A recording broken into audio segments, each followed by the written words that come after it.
हरिः ओम् श्रीगुरुभ्यो नमः। हरिः ओम्। ॐ नमो भगवते स्वामी निर्भयानन्दाय। ॐ नमो भगवते स्वामी अचल परिपूर्णानन्दाय। हरिः ओम्। गुरुर्ब्रह्मा गुरुर्विष्णुः गुरुर्देवो महेश्वरः गुरुः साक्षात् परं ब्रह्म तस्मै श्री गुरवे नमः। ब्रह्मानन्दं परमसुखदं केवलं ज्ञानमूर्तिम् द्वन्द्वातीतं गगनसदृशं तत्त्वमस्यादिलक्ष्यम् एकं नित्यं विमलमचलं सर्वधी साक्षिभूतं भावातीतं त्रिगुणरहितं सद्गुरुं तं नमामि। ॐ नमो ब्रह्मादिभ्यो ब्रह्मविद्या साम्प्रदायकर्तृभ्यो वंश ऋषिभ्यो महाभ्यो नमो गुरुभ्यः। सर्वोपप्लवरहित प्रज्ञानघन प्रत्यगद्धो ब्रह्मैवाहमस्मि अहं पदार्थरहितः। सदाशिवसमारभते श्रीमहाविष्णु सूर्य याज्ञावल्क्य जनक व्यास शुकयोगी सान्दीप श्रीकृष्णजगद्गुरुभ्याम् शङ्करभगवत्पादाचार्यमध्यमाम् श्रीधर शिवरामाख्य कृष्णदेशिकवराभ्याम् मन्मडुपु सुब्बयार्य कोल्लिकोटयार्य गुरुप्रसादरावार्य स्वामी निर्भयानन्दाख्य अचल परिपूर्णानन्दाभ्याम् अस्मदाचार्यपर्यन्तां वन्दे गुरुपरम्पराम्। ॐ सहनाववतु सहनौ भुनक्तु सह वीर्यं करवावहै तेजस्विनावधीतमस्तु मा विद्विषावहै। ॐ शान्ति शान्ति शान्तिः। पूर्वमेव निरालम्बम् आग्नेयं च निर्गुणं तथा दक्षिणे नित्यशुद्धं चैव नैऋत्यो निरुपद्रवम् पश्चिमे निष्कलं चैव वायुव्ये च निरञ्जनम् उत्तरे च निराकाशो ईशान्यो निर्मलो भवेत् ऊर्ध्वश्च निराकारतः अधश्च निर्विकारतः अन्तर्बहिश्च सर्वत्र अचलोऽयं सनातनः। ॐ निर्भयानन्दाय विद्महे अचलपरिपूर्णाय धीमहि तन्नो परात्पर प्रचोदयात्। ॐ साईश्वराय विद्महे సత్యదేవాయ ధీమహి తన్నః సర్వ ప్రచోదయాత్. ఓం తత్పురుషాయ విద్మహే మహాదేవాయ ధీమహి తన్నో రుద్ర ప్రచోదయాత్. ఓం సద్గురురూపాయ విద్మహే జ్ఞానబోధామృతాయ ధీమహి తన్నో శ్రీవిద్యాసాగర ప్రచోదయాత్. ఓం స్వాత్మానందాయ విద్మహే అచల పరిపూర్ణానందాయ ధీమహి తన్నో దేశికేంద్ర ప్రచోదయాత్. ఓం నమస్కందాయ విద్మహే ఋషి సాక్షాత్ ధీమహి తన్నో రమణ ప్రచోదయాత్. హరి ఓం శ్రీ గురుభ్యో నమః. హరి ఓం. ఓం నమో భగవతే శ్రీరామకృష్ణాయ.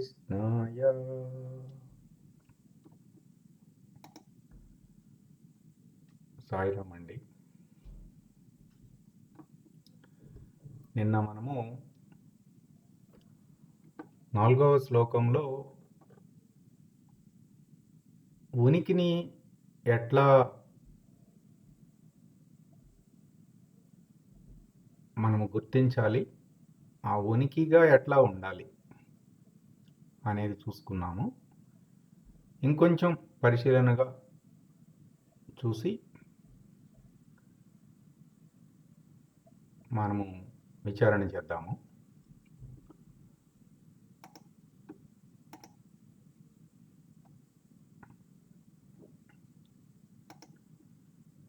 పరిచ్ఛిన్న ఇవ జ్ఞానాత్ తన్నాశే సతి కేవలః స్వయం ప్రకాశతే హ్యాత్మా మేఘాపాయేంశుమానివా.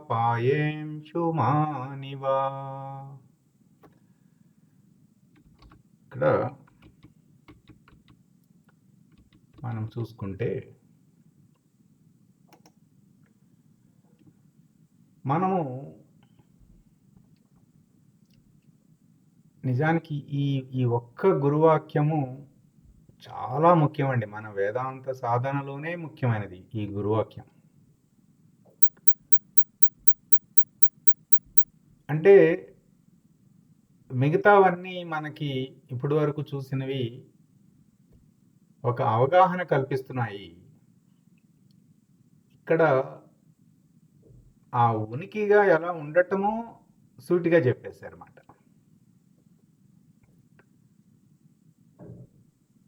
గురువుగారు ఏం చెప్పారంటే,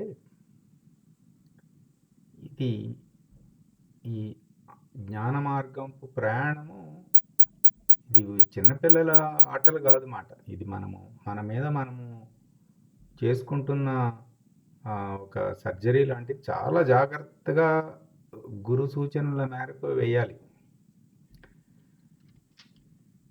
ఈ మనసు చాలా వేగంతో తిరుగుతూ ఉంటుంది కొంతమందికి. కొంతమందికి ఏమో ఆలోచనలు సున్నా అయిపోతాయి. మనము మానసిక వికలాంగుల్ని అక్కడక్కడ చూసి ఉంటాం. వారికి ఏవో కనిపిస్తూ ఉంటాయి, ఏదో మాట్లాడుతూ ఉంటారు, ఏదో ఒకటి చేస్తూ ఉంటారు. చూసే మనకేమో వాళ్ళు ఏదో ఏమీ లేదు కదా, ఎవరితో మాట్లాడుతున్నారు ఏంటి అని మనం అనుకుంటున్నాం. కానీ ఆ వ్యక్తికి అక్కడేదో కనిపిస్తుంది. ఆ భావనామయ ప్రపంచంలో ఏదో జరుగుతుంది. ఎంత బాగా కనిపిస్తుందంటే, మనకి ఎలాగైతే కలలో అన్నీ కనిపిస్తున్నాయి కదా, మెలకువలో ఈ మెలకువ కూడా కలే. ఎట్లా మనకి వాస్తవంగా ముందు ఏదైతే ఉందో అట్లాగే తనకి వాస్తవంగా ఏదో ఒకటి కనిపిస్తుంది. ఇప్పుడు ఉదాహరణకి ఏదో ఒక రోడ్డు యాక్సిడెంట్లో తన కుటుంబ సభ్యుల్ని పోగొట్టుకున్నాడు అనుకోండి.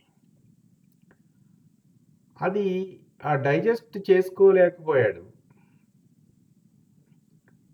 ఎంతగా డైజెస్ట్ చేసుకోలేకపోయాడంటే అసలు వాస్తవాన్ని జీర్ణించుకోదలుచుకోలేదు.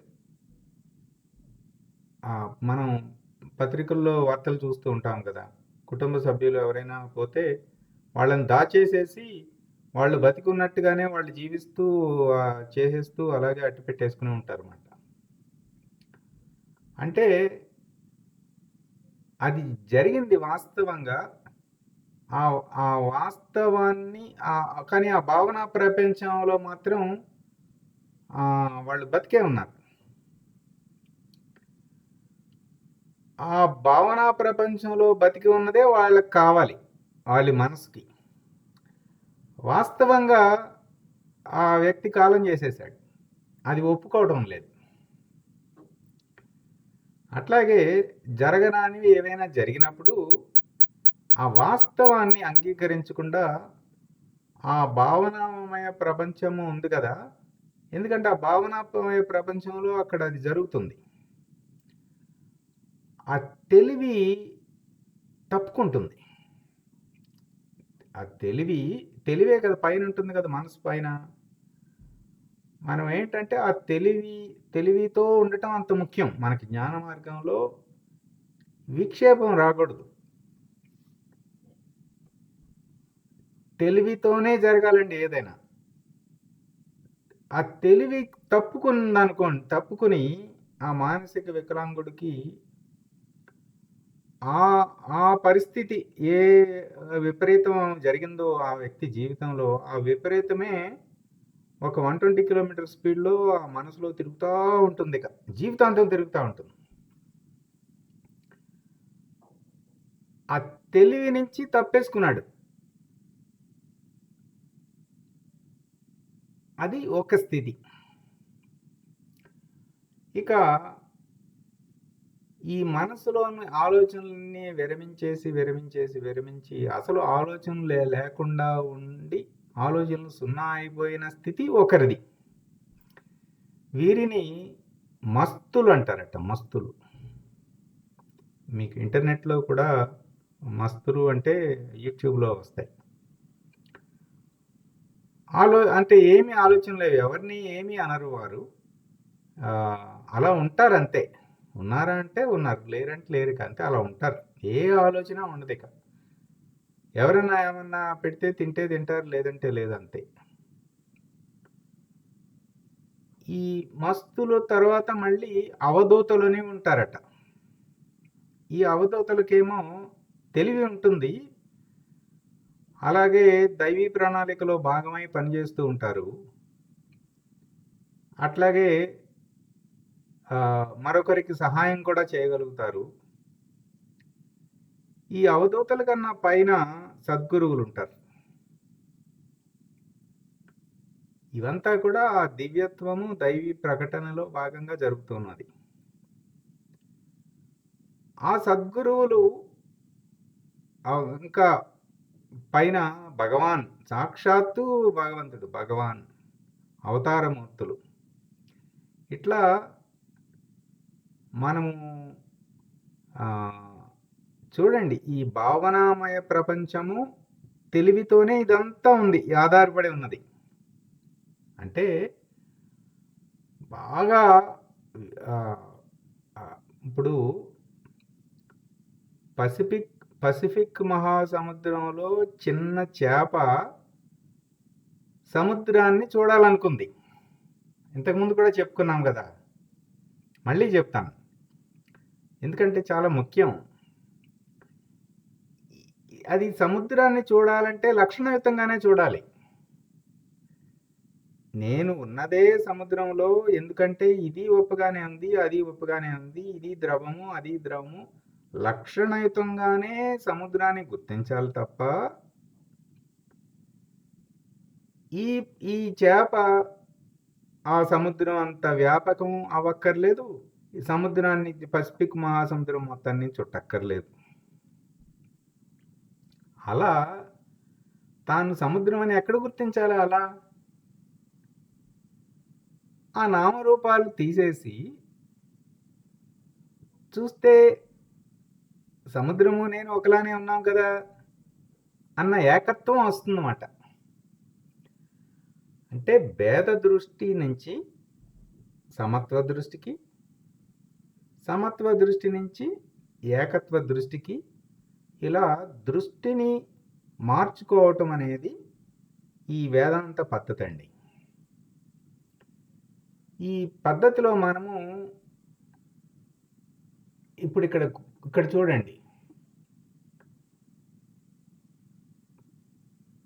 మనకి మల దోషము, విక్షేప దోషము, ఆవరణ దోషం 3 ఉన్నాయి కదా. మల దోషం అంటే నిన్నే చెప్పుకున్నాం, ప్యూరిటీ. వివేకానందుడు చెప్పారండి ఒక మాట, ఈ ప్రపంచంలో ఉన్న మతాలన్నీ పోయినా సరే, ఆచార్యులందరూ లేకపోయినా సరే, నిర్మల హృదయం అన్న ఒక వ్యక్తి ఉంటే ప్రపంచం ఉద్ధరించబడుతుందని చెప్పారు. అంటే ఈ నిర్మల హృదయం అనేది చాలా ముఖ్యం.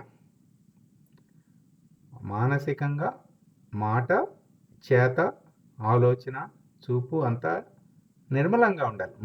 మాలిన్యం అంటే మళ్ళీ గుణమాలిన్యం ఏమి ఉండకూడదు అన్నమాట. దీనికి మనము ఒక గురువాక్యం ఉన్నదండి, అది చూస్తే ఇంకా చక్కగా అర్థమవుతుంది.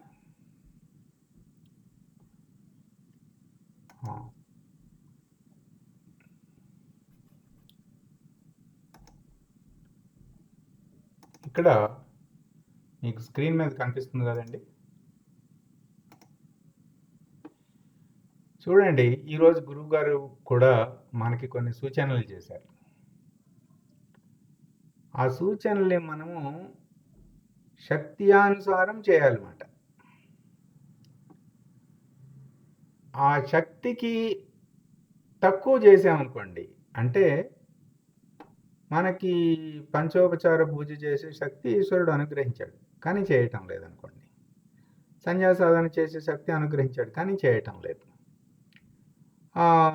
రోజు ఉదయం సాయంకాలం 108 సార్లు జపం చేసే శక్తి అనుగ్రహించాడు కానీ చేయటం లేదు, ఒక పుస్తకాన్ని అధ్యయనం చేసే శక్తి ఇచ్చాడు కానీ చేయటం లేదు, స్వాధ్యాయం చేసే శక్తి ఇచ్చాడు కానీ చేయటం లేదు, విచారణ చేసే శక్తి ఇచ్చాడు కానీ చేయటం లేదు, సత్సంగంలో పాలు పంచుకోండి శక్తి ఇచ్చాడు కానీ చూడండి, ఇవన్నీ శక్తి ఇచ్చిన దానికన్నా తక్కువ చేస్తే, ఇది చూడండి, శక్తికి తక్కువ చేస్తే అది తమో గుణం, గుణమాలిన్యం అన్నమాట. మరి నిర్మలత్వం పోయింది కదా, తమో గుణం వచ్చేసింది కదా.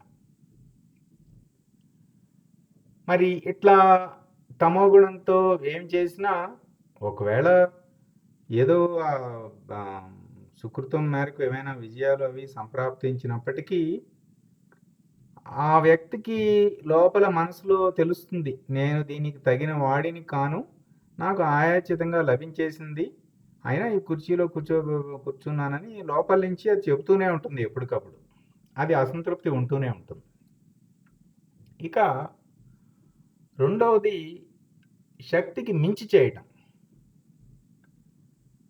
అంటే ఈశ్వరుడు నాకు నాదోపాసన చేసే శక్తి ఇచ్చాడు, నేను అది పక్కన పెట్టేసేసి నేను కూర్చుని ఒంటికాల మీద నేను నుంచుని కఠోర సాధన చేస్తాను. మరి అంత శక్తి లేదు, కానీ శక్తికి మించింది చేస్తే అప్పుడు ఏమవుతుందంటే మన వ్యవహారంలో కూడా పనిచేస్తుంది. ఇది ఫలితం ఇచ్చినట్లు కనిపించినా అశాంతి ఉంటుంది చాలా. అలాగే శక్తికి మించి చేసినప్పుడు ఏమవుతుందంటే పోటీతత్వం వస్తుంది. అంటే కంపేర్ అండ్ కాంట్రాస్ట్. అంటే ఇంకా మిగతా వాళ్ళు ఉంటారు కదా, అసలు శక్తికి మించి చేయాల్సిన పని ఎందుకు వచ్చింది, ఎవరినో చూసాం అక్కడ, చూస్తే వాళ్ళు ఏదో రకంగా చేసేసి ఏదో పొందేశారు, నేను కూడా అలాగే చేసేస్తాను. Compare and contrast. అట్లా చేయకూడదు. ఎవరికి ఏ శక్తి ఉన్నదో ఒకరికి సంగీతము శక్తి ఉంటుంది, ఒకరికి ఉండదు. అట్లా ఏ ఏ మార్గములలో ఈశ్వరుడు ప్రసాదించిన శక్తి దాన్ని ఉపయోగించుకుని దాంతో మనం చేయాలి తప్ప దాన్ని మించి చేయకూడదు, తక్కువ చేయకూడదు. ఇంకొకరితో కంపేర్ చేసుకుని మించి చేయకూడదు అన్నమాట. అంతే, ఒక మొండితనంగా నేను ఇలాగే చేస్తాను, నాకు రావాల్సిందే అని అది ఉండకూడదు అన్నమాట. ఇక శక్త్యానుసారం చేసామనుకోండి, ఇక్కడ కబీర్ దాస్ని చూపించుకున్నాం మనం. కబీర్ దాసు వస్త్రములు నేయటం, రోజుకి ఒక చీర నేస్తారు ఆయన. ఆ ఒక చీర ఆయన జీవనానికి సరిపోతుంది, అంతే. ఒక చీర నేసాక ఆయన సాధనలో నిమగ్నం అయిపోతారు. నేయటం కూడా సాధనే వారికి. ఇక్కడ ప్రశాంతంగా ఉంటుంది. మనం అంతకుముందు నేర్చుకున్నాం శ్లోకాల్లో, శాంతము శాంతానాం వీతరాగిణాం. ఇంద్రియార్థములు మనం ఆపటం ఎందుకు? ఈ శాంతం కోసమే కదా. శాంతం లేకపోతే అసలు మొత్తం సాధన అంతా పక్కకి వెళ్ళిపోతుంది కదా. ఆ తర్వాత గుణాతీతం. అట్లాగే ఈ గురువాక్యంలో ఇంకొకటి, మామూలుగా మనము ఒత్తిడి అంటే జీవితంలో ఒత్తిడి, దానికి గురువుగారు చక్కగా నిర్వచించారండి. ఏమీ లేదు, ఒత్తిడి అంటే శక్తికి మించి ఆలోచించటమేమో స్ట్రెస్. అంటే శక్తికి మించి ఎక్కువ ఆలోచించేసేయటం, విపరీతంగా ఆలోచించేసేయటం. ఆలోచించటం, దాన్ని ఆచరణలో పెట్టి శక్తికి మించి పని కూడా చేసేసామనుకోండి, స్ట్రెయిన్. అంత శక్తి లేదు కానీ పని చేయటం మొదలు పెట్టేశాం, స్ట్రెయిన్, నీరసం వచ్చేస్తుంది. శక్తికి మించి ఆలోచిస్తేనేమో ఒత్తిడి, శక్తికి మించి పని చేయటం వచ్చేస్తే ఈ నీరసం వచ్చేస్తుంది, అలసట వచ్చేస్తుంది, స్ట్రెయిన్. అంటే మనము ఎవరి పరిమితి ఎంత అనే స్పష్టమైన నిర్ణయం కలిగి అందరికీ ఈశ్వరుడు ప్రసాదిస్తాడు. ఒకరికి ఉన్నది ఇంకొకరికి ఉండకపోవచ్చు, కానీ వారికి లేనిది వీళ్ళకు ఉంటుంది. అట్లా సత్వగుణ పద్ధతిగా జీవించి ఎవరి శక్త్యానుసారము వారి జీవితంలో నడుపుకోవాలనే కానీ కంపేర్ అండ్ కాంట్రాస్ట్ అనే వలలో చిక్కుకోకూడదు. చూడండి, వల.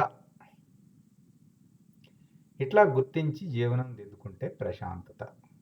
అంటే మనము గుణమాలిన్యం, ఈ గుణాలనేవి మనం ఎన్నో రకాలుగా చెప్పుకోవచ్చు అండి. శ్రద్ధలో కూడా సత్వం గుణము, సత్వపరంగా సాత్విక శ్రద్ధ, రాజసిక శ్రద్ధ, తామసిక శ్రద్ధ.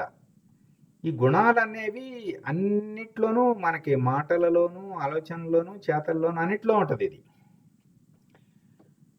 అన్ని చోట్ల కూడా సత్వగుణంతోనే మాట్లాడటము, సత్వంగానే ఆలోచించటము, సత్వంగానే చేయటము మొదట. ఆ తర్వాత గుణాతీతం, సమత్వం అన్నమాట. సత్వము, సమత్వము, సాక్షిత్వము అని కదా మనకి పెద్ద స్వామి గారు చెప్పారు. ఇట్లా మనము గుణమాలిన్యము ఎప్పుడైతే మనకు లేదో, రెండవది ఏమిటండి? విక్షేపం. విక్షేపం అంటే ఇది కూడా ఈ శక్తికి మించి బాగా విపరీతంగా నేను డాక్టర్ అవ్వాలి డాక్టర్ని విపరీతంగా అంటే ఇక ప్రకృతి మాత ఏం చేస్తుంది? కళ్ళలో డాక్టర్ని చేసేస్తుంది, ఆపరేషన్ చేపించేస్తుంది. అంటే అట్లాగే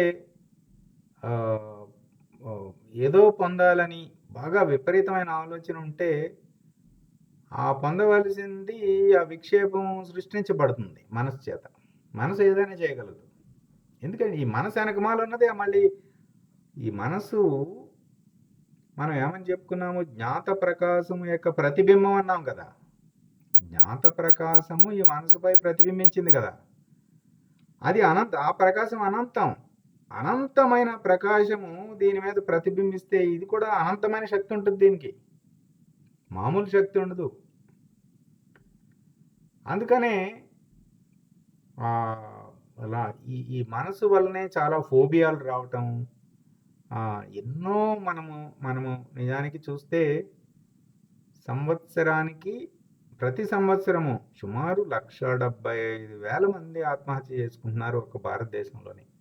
కోవిడ్-19 కన్నా ఎక్కువ మంది చనిపోతున్నారు ప్రతి సంవత్సరం మన భారతదేశంలో. ఇది ఎన్సీఆర్బి లెక్కల ప్రకారం. ఇంకా ఆ లెక్కల్లో లేనివి ఎంతమందో చూడండి. 1,75,000 మంది. ఒక్క ఈ మనసు అనే దాన్ని, అంటే అది ఎలా పనిచేస్తుంది, దాన్ని ఎట్లా మనము పనిముట్టులాగా ఉపయోగించుకోవాలి అంటే ఆ ఎడ్యుకేషన్, అట్లాగే అది తెలియక కారణాలు ఏవైనప్పటికీ ఇట్లా జరుగుతుంది. చేత మనస్సుని మనము చాలా జాగ్రత్తగా ఉండాలండి. లేదంటే విక్షేపం వస్తుంది, సాధనలో కూడా విక్షేపం వస్తుంది. అందుకనే పెద్దలు, గురువులు పై మాటలు ఎక్కువ చెప్పరు, సూచనలే అందిస్తారు. మరి ఎక్కువ చెప్తే అది మనసు సృష్టించేస్తుంది, పక్కకు దారికి వెళ్ళిపోతాం. ఇక తర్వాత ఆవరణ దోషం ఏమిటి? అన్ని పరిమితులు పెట్టుకోవటమే కదా. ప్రకాశము వ్యాపకముగా ఉంటే మనము పరిమితించుకుంటున్నాము కదా. ఆలోచనలో పరిమితి, మాటల్లో పరిమితి, భావనలో పరిమితి, ఇవన్నీ వీటన్నిటికీ కూడా పరిమితంగా ఉంటున్నాము కదా. నేను అంటే ఈ దేహమే నేను, ఒక పరిమితి. ఆ పరిమితిని తీసేస్తే అప్పుడు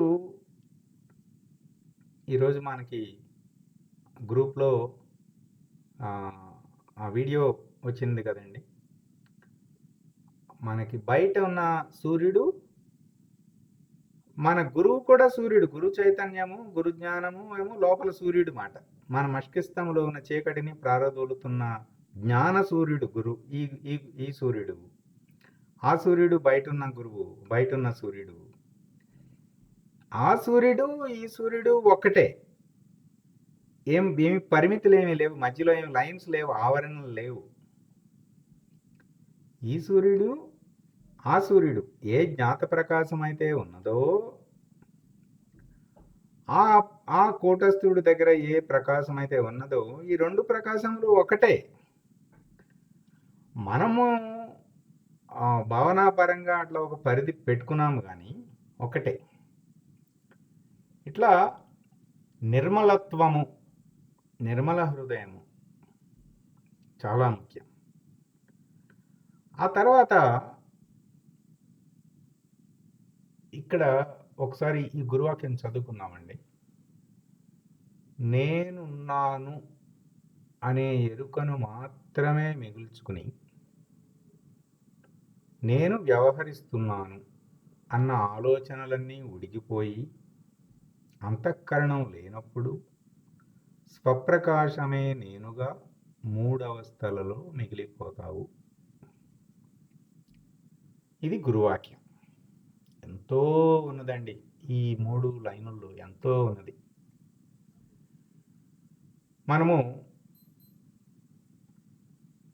ఒక చిన్న ఎక్స్పెరిమెంట్ ప్రాసెస్ చేద్దామండి. ఒకసారి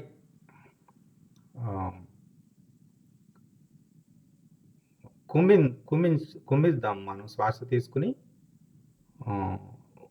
ఉండగలిగినంత ఉందాం, అంతే.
ఏమీ వ్యవహారం చేయలేదు కదా. అప్పుడు ఎట్లాగైతే భూమి ఉంది అంతే, భూమి ఏమి వ్యవహారం చేయలేదు, సముద్రంలో నీళ్ళేమి వ్యవహారం చేయలేదు, అగ్ని ఏమి వ్యవహారం చేయటం లేదు, వాయువు ఏమి వ్యవహారం చేయటం లేదు, ఆకాశం ఏమి వ్యవహారం చేయటం లేదు, సూర్యుడేమి వ్యవహారం చేయటం లేదు. ఎట్లాగైతే మనము ఉండుట ఒకే ఒక్క వ్యవహారం ఉన్నది, అదేంటంటే నేను ఉన్నాను అన్నది గుర్తిస్తున్న వ్యవహారం ఉంది. నేనున్నానుగా, ఉండబట్టే కదా మనము ఓం ఓం, అప్పుడు నేనున్నాను, ఉనికిగా ఉన్నాను అంతే. ఉండుట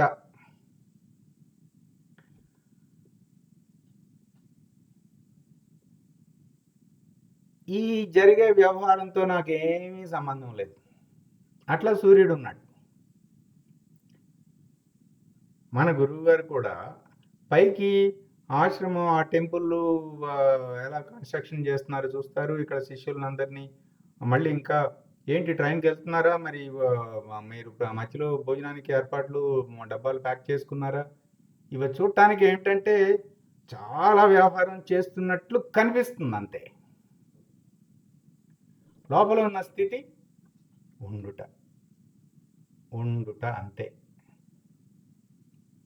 అంటే ఇంటెన్స్ యాక్టివిటీ, ఇంటెన్స్ రెస్ట్. విపరీతమైన పనులు చేస్తూ కూడా, విపరీతం అంటే సరైన పదం కాదు, ఎన్నో పనులు చేస్తూ కూడా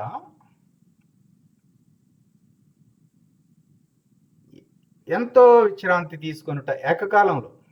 అంటే ఈ మనసుకి ఒక నైపుణ్యం ఉందండి. ఈ మనసుకి ఎన్నో వ్యవహారాలు చక్కదిద్దేస్తూ ఏకకాలంలో విశ్రాంతి కూడా తీసుకోగలదు. అది ఎప్పుడు వస్తుందంటే నాహంకర్తగా ఉన్నప్పుడే వస్తుంది.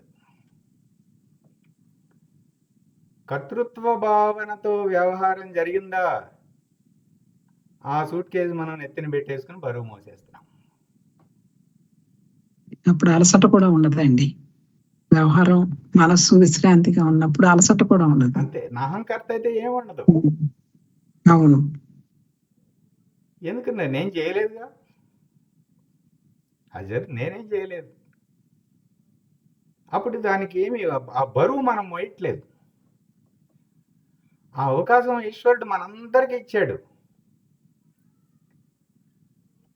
మనం అనుకుంటున్నాం కదా, మనం చేసే వ్యవహారము, రోజు మాట్లాడుతాము, ఆ పనులు చేస్తాము, ఈ ఆలోచన చేస్తాం కదా, ఈ వ్యవహారాల బరువు మోసి మన నెత్తిన పెట్టుకుని మనం కుంగిపోవాల్సిన అవసరం, అగత్యం లేదు.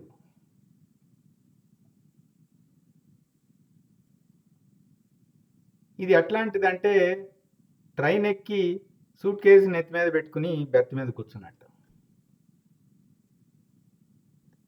నిజానికి మనం చేస్తున్నది అదే.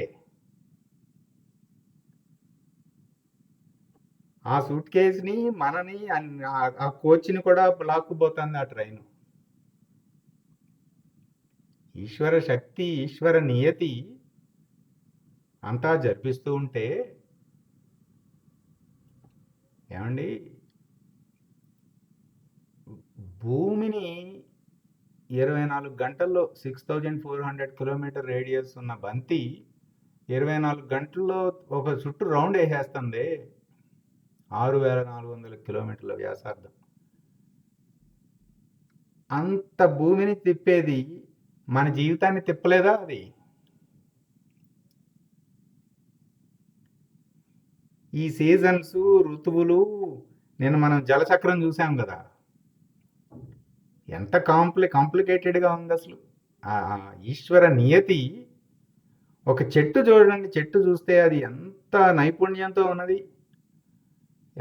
నేచర్స్ ఎకానమీ ఆఫ్ ఎక్స్ప్రెషన్, ప్రకృతి ఆ, వ్యక్తీకరణ ఎంత నైపుణ్యంతో ఉన్నదండి. అంత నైపుణ్యంతో ఈ సృష్టిని మొత్తాన్ని, ఈ భూమిని, సూర్యమండలాన్ని, బ్రహ్మాండాన్ని, ఇట్లాంటి కొన్ని కోట్ల విశ్వాండాలని అన్ని తిప్పుతా ఉన్న శక్తి. నిన్న గురుగారు చెప్పారు కదా, పిల్లవాడు పుట్టే సమయానికి, పుట్టిన క్షణంలో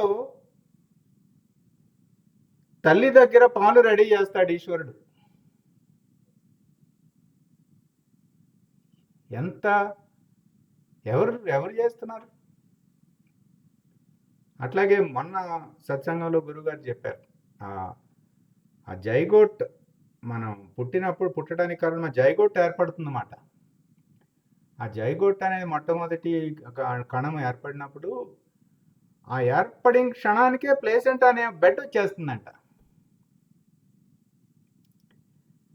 ఈ ప్లేసెంటా లేకపోతే అది మనుగడ సాగించలేదు. ఆ జైగోట్ అది ముందు రాదు, తర్వాత రాదు.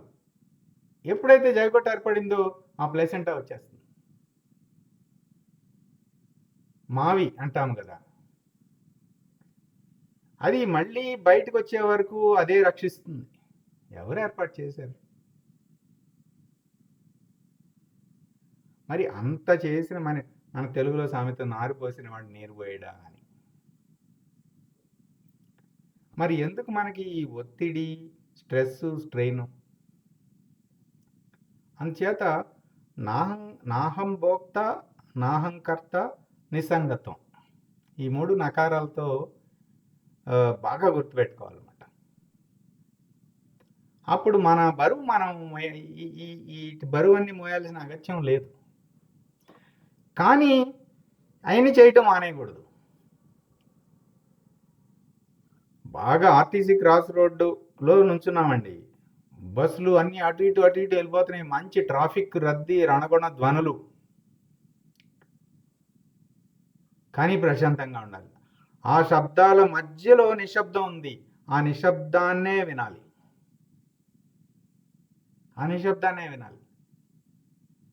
ఇవన్నీ కనిపిస్తున్నాయి, ఈ ధ్వనులన్నీ వినిపిస్తున్నాయి, హారన్లు అన్నీ వినిపిస్తున్నాయి.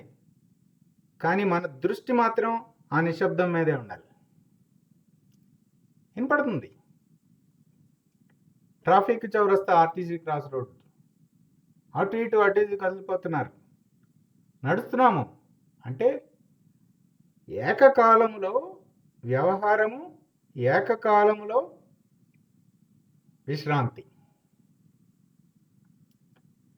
ఇది చేసి చేయని వాడి అవటం, చూసి చూడని వాడి అవటం, వ్యవహరించి అవ్యవహారిగా ఉండటం. అంటే లోపల అవ్యవహారి, బయటికి వ్యవహారం. మన ముందు ప్రత్యక్షంగా గురువుగారు చేస్తున్నారు కదా, ఎంత వ్యవహారం చూస్తున్నాం కదా. 100 మంది చేసే పనులు చేస్తున్నారు ఆయన.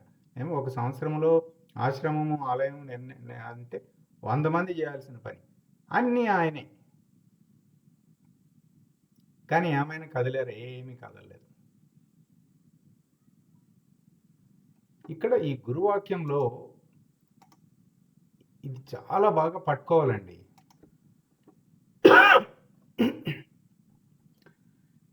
నేనున్నాను అనే ఎరుకను మాత్రమే మిగుల్చుకోవాలి. ఈ అంటే మిగతా ఆలోచనలన్నిటినీ దాని ఇంకా చూస్తే చాలు, అది పోతుంది. మనమేమి ఆ ఆలోచనని పంపేయడానికి మనమేమి ప్రయత్నించక్కర్లేదు. దాన్ని గమనిస్తూ ఉంటే చాలు. నువ్వు లెగిసావా, నేను గమనిస్తున్నాలే, లెగిసావు, అలా లెగవబోతుంది, అది అణిగిపోతుంది. ఒకవేళ లెగిసిందండి అణిగిపోకుండా, సాక్షిగా గమనిస్తూ ఉంటాం. అది లెగుస్తుంది, కాసేపు ఉంటుంది, వెళ్ళిపోతుంది. రాకడ ఉండుట పోకడ, రాకడ ఉండుట పోకడ. అసలు కొన్ని రాకబోయే ముందే మనం అలర్ట్గా గమనిస్తే అసలు పైకి లెగవదు అది. భగవాన్ రమణులు సాహిత్యం చదివితే ఆయన అందరికీ ఒకే ఒక మాట చెప్తారు. ఏమైనా ప్రశ్న అడుగుతారు కదండి అందరూ, ఎవరికి వచ్చింది ఈ ప్రశ్న అంటారు. ఆ వచ్చిన వారు ఏదో ప్రశ్న అడుగుతారు, ఆ ప్రశ్న వేరేది. ఈ ప్రశ్న ఎవరికి వచ్చింది అంటారు. అంటే నేనున్నాను అన్న ఉనికి ఒకనికి ఉన్నది కదా మనలో, అతని వైపుకి దృష్టి ఇటువైపు తిప్పుతున్నారు. ఎప్పుడైతే ఎవరికి వచ్చింది ఈ ప్రశ్న అన్నప్పుడు ఆకు దగ్గర ఉన్నవాడు కొమ్మ దగ్గరికి వెళ్తాడు, కొమ్మ దగ్గర ఉన్నాడు మాను దగ్గరికి వెళ్ళిపోతాడు. ఎందుకంటే మూలం వైపు పెట్టారు కదా దృష్టి, ఎవరికి వచ్చింది. అట్లాగే ఈలోపు ఈ ప్రశ్నలన్నీ పోతాయి.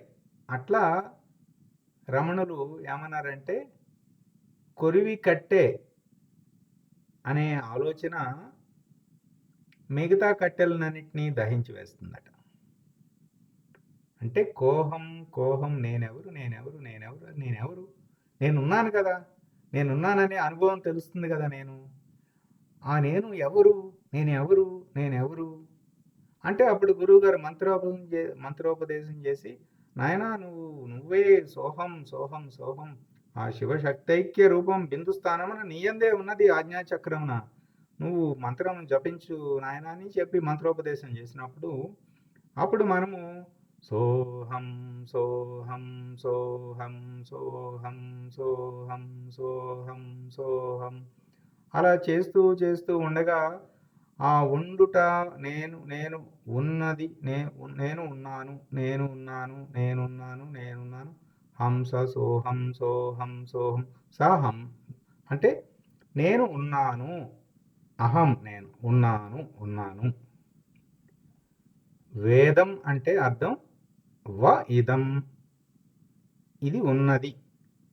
ఏదైతే ఉన్నదో దాని గురించి వేదం చెప్తుందన్నమాట. వేదము ఇదం, ఇది ఉన్నది, ఉండుట. ఇక్కడ హంసమంత్రం కూడా అక్కడే ఉండుట. రమణ మహర్షి చెప్పిన సూచన కూడా నేనున్నాను. ఎలా ఉన్నావు? ఆ ఉనికిగా ఉన్నావు, ఆ ప్రకాశంగా ఉన్నావు. దానికి ఈ వ్యవహారాలతో ఏమి సంబంధం లేదు. ఆ ఉనికిగా అలా ఉన్నప్పుడు మెల్లగా మెల్లగా మెల్లగా ఈ వ్యవహారం అంతా ఉడికిపోతుంది. చూడండి, ఇక్కడ చూడండి, ఆ ఒక్క ఎరుక మాత్రమే ఉండి నేను వ్యవహరిస్తున్నాను అన్న ఆలోచనలన్నీ ఉడికిపోయి క్రమంగా లయమైపోతుంది. ఎట్లా లయమైపోతుందంటే, ఈ మనసు, బుద్ధి, చిత్తవృత్తులు, ఆలోచన రాహిత్యము, వృత్తి రాహిత్యము, వాసన రాహిత్యం, ఈ మూడు ఉడికిపోతాయి. అంతఃకరణం కూడా లేదు. ఉనికిగా నేనున్నాను అన్న స్ఫురణ మాత్రం ఉంటుంది. నేనున్నాను, ఈ నేనున్నాను అన్న తెలివి మనకి ఎప్పుడు ఉంటుందండి. నిజానికి ఆ తెలివి మనతోనే ఉంటుంది ఎప్పుడు. కొంతమంది ఏదో అంటారు, ఏదో తెలియకుండా జరిగిపోయిందండి, అట్లా వదిలేసేయండి. ఏది తెలియకుండా ఏం జరగదు. నువ్వు తెలివితో నువ్వు ఓటేయబట్టే జరిగింది. వాడు అబద్ధం చెప్తున్నాడు. నువ్వు ఓటేయబట్టే చేసావు అట్లా. నీకు తెలియకుండా ఏం జరగదు. తెలివి ఎప్పుడూ ఉంటుంది. నువ్వు ఒక బలహీన క్షణంలో నేను చేశానని ఒప్పుకో, అంతేగాని ఏదో తెలియకుండా చేసిందని అనమాకు. మనం ఏదైనా మనము ఇప్పుడు గురువుగారు చెప్పిన సాధన చేసినా చేయకపోయినా నేను సాధన చేయకూడదు అని ఓటేసాము, చేయట్లేదు, అంతే. ఒప్పుకోవాలి. అంతేగాని చేయలేకపోతున్నాను అంటే కాదు. మన తెలివితో మనం దానికి ఓటేసాం, అంతే. ఎవరు కారణం? మనమే. మన తెలివితోనే వేసాం ఓటు. నేనున్నాను అన్న ఉనికి, ఆ వ్యవహారానికి ఈరోజు ఈ ఫలానా సాధన వద్దులే అని ఓటేసాం మనం. లేదు, చేయాలని ఓటేసింది మనమే. అట్లాగే సరే, ఆలోచనలు వస్తున్నాయండి. ఈ ఈ ఆలోచనకి మధ్యలో గ్యాప్ మాట. అంటే మనము ప్రార్థన చేస్తున్నాము. ద్వంద్వాతీతం, అది ప్రార్థన చేసుకుంటున్నాము. ద్వంద్వాతీతం అనే భాష, ఆ అర్థము, ఆ భావన మన జ్ఞానం వైపు నడిపిస్తుంది. అది కావాలి. కానీ ద్వంద్వాతీతం గగన సదృశం, ద్వంద్వాతీతం లయం అయిపోవాలి అక్కడ. ద్వంద్వాతీతం లయం అయిపోవాలి. ఎక్కడ? ఉనికిలో లయం అయిపోవాలి. నేనున్నాను అన్న ఉనికి ఉంది కదా, ఆ ఉనికిలో ద్వంద్వాతీతం అనే మాట మాట్లాడే వ్యవహారం చేశాం మనం. ద్వంద్వాతీతం అనే మాట మాట్లాడే వ్యవహారం చేశాం. జ్ఞానపూర్వక కర్మాచరణే, సాధన కోసమే చేశాం, కానీ అది వ్యవహారమే. ఈ భాష, ఈ మాట, ఈ వ్యవహారము ఉనికి కాదు, ప్రకాశం కాదు. కానీ కానీ మనం చేయాలి. ఇది మనని ఆ ఉనికికి తీసుకుపోతుంది. ద్వంద్వాతీతం గగన సదృశం తత్వమస్యాది లక్ష్యం ఏకం నిత్యం విమలమచలం. అంటే ఈ మధ్యలో చూడండి, మకారంతో మకార పొలుతో ఎండ్ అయిపోతుంది, లయం అయిపోతుంది, మళ్ళీ గ్యాప్ వచ్చింది. ఆ ఉనికిగా ఉండాలి. మళ్ళీ వ్యవహారం చేస్తున్నాము, ఆలోచన చేస్తున్నాము, మళ్ళీ ఉనికి. ఇట్లా మనము ఈ సంధ్యా సాధనలో కూడా త్రిమాతృకాయుత ప్రణవానుసంధానము, అర్ధమాతృక ప్రణవానుసంధానము చేసినప్పుడు ఆ అమాతృక దగ్గరికి వచ్చేసరికి మనకి నిడివి పెరుగుతుంది, ఉనికిగా ఉండే నిడివి పెరుగుతుంది. అట్లాగే ఈ సంధ్యా సాధనలు చేస్తూ, అలాగే నిత్య జీవితంలో కూడా మనము యాక్టివిటీ జరుగుతుంది, రెస్ట్ ఉంటుంది. అవి నేను వ్యవహరిస్తున్నాను అంటేనేమో యాక్టివిటీ. నాహంకర్తగా జరుగుతున్నది అంటే యాక్టివిటీ చేయట్లేదు, అక్కడ విశ్రాంతి ఉంటుంది, ఉనికిగానే ఉంటున్నాము. ఇట్లా జరుగుతున్నప్పుడు ఏంటంటే, ఇక్కడ చూడండి, వ్యవహరించేటప్పుడు ఆలోచనకి మధ్యలో ఖాళీ ఉన్నది. సాక్షిగా ఆలోచనలను గమనించే ప్రక్రియ వలన ఈ ఖాళీని పెంచుతూ ఉన్నామన్నమాట. అర్థమైందండి? అంటే ఇప్పుడు మనం ఇవన్నీ చేయాలా, చేయకూడదా? జపం చేయాలి, స్వాధ్యాయం చేయాలి, ధ్యానం చేయాలి, పుస్తకాలు చదవాలి, సత్సంగాల్లో పాల్గొనాలి, ఎన్ని కుదిరితే అన్ని చేయాలి, పూజలు చేయాలి, అర్చనలు చేయాలి.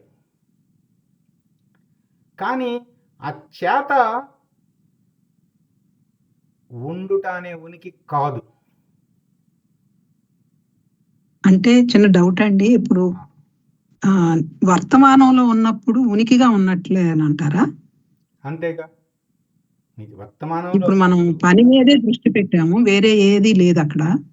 మనం చేసే పనినే చూస్తున్నాం అంతే. అక్కడ నాహంకర్తగా వర్తమానంలో ఉండాలి. నాహంకర్తగా నిత్య వర్తమానం. ఈ నిత్య వర్తమానం అనే సూత్రం ఏమిటంటే, మనకు జనరల్గా ఆలోచనలు ఎలా వస్తాయంటే, గతం గురించినవి వస్తాయి, భవిష్యత్తు గురించిన భయాలు, గతం గురించిన బాధలు, ఇవి వస్తుంటాయి అన్నమాట. ఈ వర్తమానం అంటే మూమెంట్ టు మూమెంట్ మాట. ఈ మూమెంట్ అంత అవకాశం లేదు, దానికి ఆలోచన వచ్చేంత అవకాశం లేదు. ఈ మూమెంట్ ఇక్కడే ఉంటాం. ఆ మూమెంట్లో అంట్లు తోముతున్నాం. ఎవరితో? నేను తోమట్లేదు, జరుగుతున్నది. దృష్టి ఎక్కడున్నది? భ్రూమధ్యం. దృష్టి భ్రూమధ్యం మీద పెట్టాలి. దృష్టి అక్కడ శివశక్తి ఐక్య స్వరూపము కదా, బిందుస్థానము, ఆజ్ఞాచక్రము. మన శరీరంలో ఉన్న 72,000 నాడులు కూడా ఇక్కడ కలుస్తాయి. అక్కడ ఎప్పుడైతే మనం దృష్టి పెట్టేశామో, ఈ నాడీ కేంద్రం కదా, ఆ భ్రూమధ్య స్థానము, అక్కడ మనము ఇష్టదైవాన్ని కానీ గురువుని కానీ మనము ప్రతిష్ఠించుకుని మనము అక్కడ ధ్యాస అక్కడుంది. రామకృష్ణ భూమధ్యంలో దృష్టి పెట్టినప్పుడు వ్యవహారం కూడా లేదు కదండి అసలు. ఆ, ఈ రామకృష్ణులు ఉపమానం చెప్తారండి. ఆ పల్లెటూరులో వాళ్ళు కాలువ దగ్గర నుంచి నీళ్లు ముంచుకుని తల మీద పెట్టుకుంటారు, కుండ పెట్టుకుని చేతులు కూడా వదిలేస్తారు, బ్యాలెన్స్తో ఉంటారు. కానీ నడుస్తారు, కబుర్లు చెప్పుకుంటారు, అన్నీ చేస్తారు. కానీ ధ్యాస ఎక్కడుంది? అక్కడుంది. అట్లాగే రామకృష్ణులు ఇంకొక ఉపమానం చెప్పారు. పనమ్మాయికి ఒక పిల్ల ఉందంట. ఆ పిల్లని ఇంట్లో వదిలేసి వచ్చిందంట పనమ్మాయి. వదిలేసి ఇక్కడ యజమాని ఇంట్లో పని చేయడానికి వచ్చి ఈ యజమాని ఇంట్లో పిల్లని ఎత్తుకుని ఆడించే పని ఈ అమ్మాయికి. ఈ పని ఇక్కడ చేస్తుంది. కానీ తన దృష్టి అంతా వాళ్ళ ఇంట్లో ఉన్న వాళ్ళ పిల్ల మీదే ఉంది. ధ్యాస అంతా అక్కడే ఉంది. వ్యవహారమేమో ఇక్కడ ఏదో చేస్తుంది, ధ్యాస అంతా అక్కడ ఉంది. అంటే వ్యవహారం జరుగుతుంది, కానీ ధ్యాస ఎక్కడుంది? ఉనికి మీద ఉండాలి. అందుకని మనకి దృష్టి భ్రూమధ్యం మీద ఉండటం అంత ఇంపార్టెంట్. దృష్టి భ్రూమధ్యం నుంచి పక్కకి వెళ్ళిందా ఆలోచనలు వచ్చేస్తాయి, మళ్ళీ వెంటనే ఇటు వచ్చేయాలి. ఎప్పుడైతే మనం దృష్టిని భ్రూమధ్యం మీద పెట్టుకుని ధ్యాస అక్కడ గురుమూర్తిపై కూడా చక్కగా ధ్యానం చేసుకోవచ్చు. అది శాస్త్ర ప్రమాణము అంగీకారమే. గురువుగారి ఫోటో పెట్టుకుని ధ్యానించవచ్చు, లేదు ఇష్టదైవం రూపం పెట్టుకుని ధ్యానించుకోవచ్చు. ఎప్పుడైతే మనం అట్లా చేసామో ధ్యాస ఏమో ఎక్కడ ఉంటుంది? ఉన్నదేమో ఆర్టీసీ క్రాస్ రోడ్ దగ్గర చౌరస్తాలో. ఏదో కూరగాయలు కొంటున్నాము, ఆడెంతో చెప్పాడు, ఎంతో ఇచ్చాము, అది తీసుకుని వచ్చాము, ఇంటికి వచ్చాము, వంట చేసుకున్నాము, తినేసాము, వ్యవహారం అయిపోయింది. కానీ నేను చేయలేదు. అంటే చేసి చేయని వాడటం అనేది ఇది ఒకటి మనము బాగా అభ్యాసం చేసుకోవాలి. అంటే ధ్యాస ఉనికి మీదే ఉండాలి. ఎందుకండి, నిజానికి ఉన్నది ఆ ఉనికినే. మనం ఒప్పుకున్నా ఒప్పుకోకపోయినా, మనం అక్కడ ధ్యాస పెట్టినా ధ్యాస పెట్టకపోయినా, నిజంగా ఆ ప్రకాశపు ఆ వెలుగు మనలో ఉండబట్టే ఈ శరీరం మాట్లాడుతుంది, ఈ శరీరం నడుస్తుంది, మనం ఆలోచిస్తున్నాము, మాటలు వింటున్నాము, ప్రశ్నిస్తున్నాము, చెప్పుకుంటున్నాము సత్సంగం. ఒప్పుకున్నా ఒప్పుకోకపోయినా జరుగుతుంది అదే. అది ఒప్పేసుకుని అక్కడ దృష్టి పెట్టుకుంటే మనకు ఉపయోగం కదా. అందుకని అప్పుడు నేను ఉన్నాను అన్న ఉనికిగా ఉండుట అంతే. ప్రకాశముగా ఉండుట, అంతర్యామి, అవ్యవహారి. అప్పుడు ఈ మనకి అన్నీ ఉన్నాయి కదా, పంచకోశ వ్యతిరిక్త, శరీరత్రయ విలక్షణ, దేహత్రయ విలక్షణ, తాపత్రయ వినిర్ముక్త, గుణత్రయాతీత, అవస్థాత్రయ సాక్షి, సచ్చిదానంద స ఆత్మ. అట్లా ఉండుట అంతే. ఇట్లా ఎంతకాలం ఉండాలి? ఆ ప్రకాశపు ధర్మమే ఉండుట అంతే. దానికి ఉండే ఒకే ఒక పని ఉండుట అంతే. నేను ఉంటున్నాను అని కూడా, అది కూడా అది కొరివి కట్టే మాట. అది కొరివి కట్టే. అది తర్వాత ఇంకా పైన ఏంటంటే ఈ కొరివి కట్టి నేను ఉంటున్నాను అన్న భావన కూడా లేకపోవటం. అది నేను చూసాం. మనం సాక్షి భావనకును సాక్షిని అగుచు, సాక్షిని నేనను సన్నని అహమిక, సమసిపోవగా సాక్ష్యతీతము. అక్కడ ఉండుట అంతే. ఇలా ఇక్కడ ఏమిటంటే ఇక వెళితే ఏముండదండి. ఈ సందర్భం నేను ఒకటి షేర్ చేసుకుంటాను, ఎందుకంటే అందరికీ కూడా ఇటువంటి అనుభవం ఉంటుంది. అప్పుడు కనెక్ట్ చేసుకోవచ్చు. నేను పోస్ట్ గ్రాడ్యుయేషన్ ఎంట్రన్స్ రాసినప్పుడు చాలా కష్టపడి సంవత్సరం బాగా కష్టపడి ఎంట్రన్స్ రాసాము. రిజల్ట్స్ వస్తుందో రాదో వస్తుందో రాదు అని ఆ టెన్షన్ పడుతూ రిజల్ట్స్ రానే వచ్చినాయి. ఆ సీటు వచ్చింది కాలేజీలో. అంటే ఆ వచ్చిన క్షణము నాకు ఇప్పటికీ గుర్తు ఏంటంటే ఆ ఒక రకమైన నిర్లిప్తత, సంతృప్తి. అంటే అంత పెద్ద దీక్షగా, అంత పెద్ద కోరిక పెట్టి, అపేక్ష పెట్టి చాలా శ్రమ పెట్టేశామండి. అంటే ఒక వెలితి ఉంది. ఆ వెలితిని పూరించడానికి చాలా శ్రమ పడింది. వాళ్ళు అనౌన్స్ చేసేసారు రిజల్ట్, ఓకే సెలెక్టెడ్, వచ్చేసింది ర్యాంక్ అని చెప్పారు. ఆ రోజు నాకేమంటే ఆనందంగా ఉన్నది, సంతృప్తిగా ఉన్నది, వెలితి లేదు. అంటే ఇంకా నేను జీవితంలో సాధించాల్సిన ఇంకో కొత్త అపేక్ష లేదు నాకు. ఆ క్షణానికి పూర్ణంగా ఉన్నానన్నమాట. ఆ తర్వాత మళ్ళీ కొత్త అపేక్షలు వస్తే అది వేరే విషయం. ఆ తర్వాత మళ్ళీ ఉద్యోగం రావాలని అవి మళ్ళీ కొత్తవి. కానీ అంటే చిన్న చిన్న విషయానికి ఇప్పుడు ప్లే గ్రౌండ్ చుట్టూ 10 రౌండ్లు వేసామండి పరిగెత్తు. బాగా శ్రమించాము. ఆ తర్వాత స్నానం చేసేసి శుభ్రంగా ఫ్రెష్గా కొత్త బట్టలు వేసుకుని కూర్చుని ఈరోజు నేను 5 రౌండ్లు వేసేసాను ప్లే గ్రౌండ్ చుట్టూ. ప్రశాంతత. అప్పుడేమీ ఇంకా వెలితి ఉండదు. ఇక అప్పుడు ఉంటుంది ఆనందం. అంటే అంతకు ముందున్న వ్యవహారం అయిపోయింది, కొత్త వ్యవహారం రాలేదు. పాత అపేక్ష తీరినది, కొత్త అపేక్ష ఇంకా మొదలవల.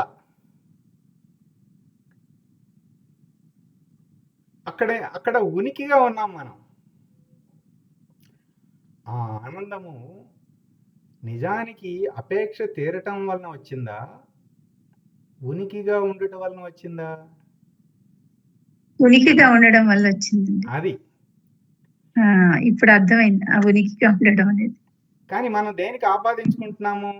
నేను అదంతా చేసేసాను, ఆ అపేక్ష తీరింది, అందుకు నాకు ఆనందం వచ్చింది అనుకుంటున్నాము. కానీ నిజానికి ఆనందము స్వస్థితి అయిన సచ్చిదానందము, ఆనందము మన స్వస్థితి. మన స్వస్థితి అయిన ఆనందం పొందడానికి కొత్తగా ఏమి చేయక్కర్లేదు, ఊరుకుండటమే. కానీ మనం బాగా చేస్తే కానీ రాదనే అభ్యాసం చేసేసాం. అందుకని అపేక్ష పని ఫలితం, పని ఫలితం, పని ఫలితం, పని ఫలితం. ఈ పని చేసి ఫలితం వచ్చింది కాస్త కొన్ని క్షణాలు, ఒక రోజు ఉంటుంది. మళ్ళీ రెండో రోజుకి ఇంకొకళ్ళు ఎవరో వస్తారు, నీకెంత, నీకు 560 ర్యాంకు, వాడికి 320 వచ్చింది ర్యాంకు. మళ్ళీ మొదలు. వెంటనే కంపేర్ అండ్ కాంట్రాస్ట్ వచ్చేసింది. ఆ ఆనందం గమనించారా ఎట్లా మన మనసు ఆడే ఆటలు? అంటే మన మనసు ఎలా పనిచేస్తుందో మనకు అర్థం అవ్వాలండి. అంటే మన జీవితం అంతా అది ఇట్లా జరిగిపోతుంది, ఇట్లా జరిగిపోయింది కూడా.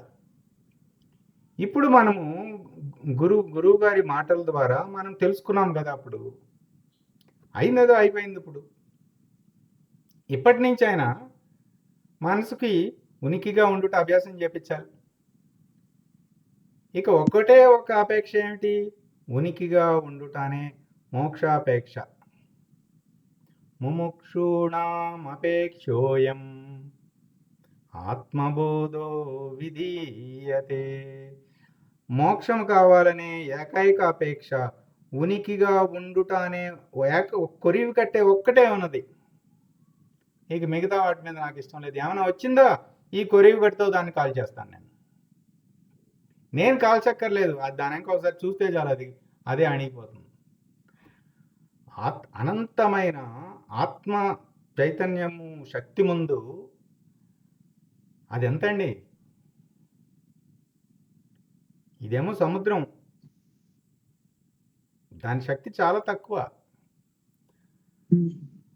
మనము దానికి ఇంతకాలం ఏంటంటే అసలు అసలు మొదట మనం ఏం చేసాం, మూడో శ్లోకం రెండో శ్లోకంలో ఈ ఉనికి వ్యవహారాన్ని విడగొట్టాం, కలిసిపోయి విడగొట్టాం, త్రిపుట్ నుంచి పక్కకొచ్చాం. అప్పుడు తెలిసింది, ఆహా వీడు ఎంతకాలం నా మీద ఉండి, వీడి వాచ్మెన్ వీడు నా మీద పెత్తనం చేస్తున్నాడు. వీడు ముందు నువ్వు సింహాసనం దిగు, నువ్వు అక్కడ నుంచోను, నేను అడిగినప్పుడు నువ్వు ఆలోచించి నేను తీసుకోమన్నట్టుగా నేను ఆర్డర్ పాస్ చేస్తాను, నువ్వు పాస్ చేయి. నేను ఇక్కడ ఆజ్ఞాచక్రం నుండి ఆజ్ఞలు జారీ చేస్తూ ఉంటాను ప్రకాశముగా. మనసు, బుద్ధి, చిత్తము ఇవి అంత నా పనిముట్లు చేయాలి. ఇట్లా ఉపయోగించుకోవచ్చు వీటిని. ఇప్పుడు దీనికి అభ్యాసంగా ఒకసారి జానకిరామ్ శాస్త్రి గారి దగ్గరికి వెళ్ళటం జరిగిందండి. ఆయన దగ్గరికి వెళ్ళినప్పుడు ఆయన ఆగు చూడు అంటే కళ్ళు మూసుకుని కూర్చున్నాం అనుకోండి, ఆగు అని మనం చెప్పేవారు. కాసేపు అయినా చూడు, అట్లా చేయించారండి కొంచెం సేపు. అంటే ఆగు అంటే ఉనికిలో ఉండటమే కదా. ఇప్పుడు ఆయన చెప్పిన, ఇప్పుడు మీరు అన్నట్లు అభ్యాసం అదే అవుతుంది కదా. అంతే. వ్యవహారం ఆయన ఏమన్నారు, ఆగు, కాస్త ఆగు, పరిగెట్టడం ఆపు, ఆగు. ఎప్పుడు కూడా మీరు ఎవ్రీ 5 minutes కో 10 minutes కో పని చేసుకుంటానో చెయ్యండి అంటే అప్పుడు మనం ఈ ఉనికిని గుర్తుపట్టగలుగుతాం కదండి. ఆ అభ్యాసం చేస్తా ఉంటే ఇది. అందుకే హరిహోం. ఇప్పుడు ఈ గురువు గారు హరిహోం పెట్టారు మనకి. ఏదేదో ఇది ఒక కాన్షియస్ షాక్ మాట. అంటే ఒక రకంగా వ్యవహారం నడిచిపోతుంది, వెంటనే హరి ఓం ఉనికి,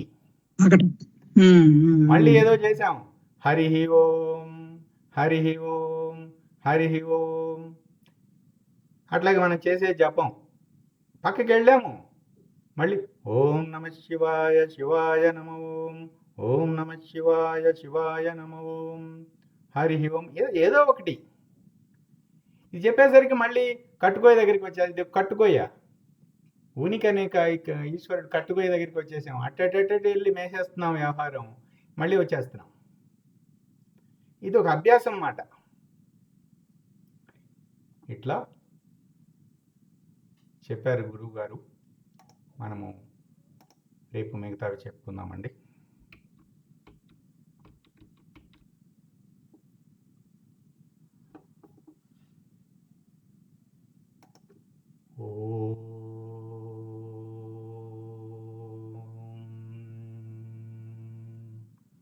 పూర్ణమద పూర్ణమిదం పూర్ణాత్ పూర్ణముదచ్యతే పూర్ణస్య పూర్ణమాదాయ పూర్ణమేవావశిష్యతే. ఓం తత్సత్. ఓం శాంతి శాంతి శాంతి. హరి ఓం. శ్రీ గురుభ్యో నమః. హరి ఓం. సాయిరామ్.